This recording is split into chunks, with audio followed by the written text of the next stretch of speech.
बहुत ही जोर दे के जराए बता रहे हैं कि कल 15 जनवरी 2026 को पाकिस्तान की सियासत में बहुत बड़ी पेशरफ्त होने वाली है। हमारे एंकर दोस्त इकरारुल हसन साहब अपनी नई सियासी जमात बाज़ाब्ता तौर पे बनाने जा रहे हैं, ऐलान करने जा रहे हैं। ये ऐलान दिसंबर 2025 में ही कर दिया गया था कि 15 जनवरी को ये नई तहरीक सामने आएगी जो मुबैना तौर पर अवामी जमहूरी असूलों पर मबनी होगी।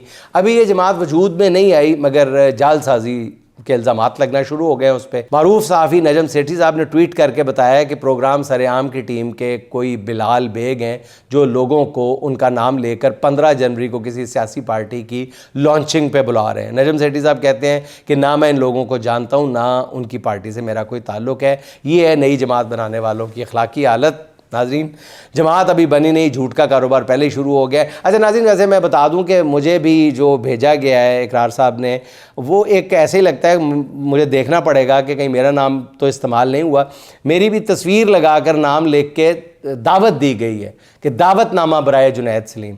तो सेठी साहब के साथ भी कोई ऐसी वारदात ना हुई हो, मुझे नहीं पता, या मेरे साथ हो गई हो, मैं कुछ नहीं कह सकता, मैं ये वजाहत कर दूं।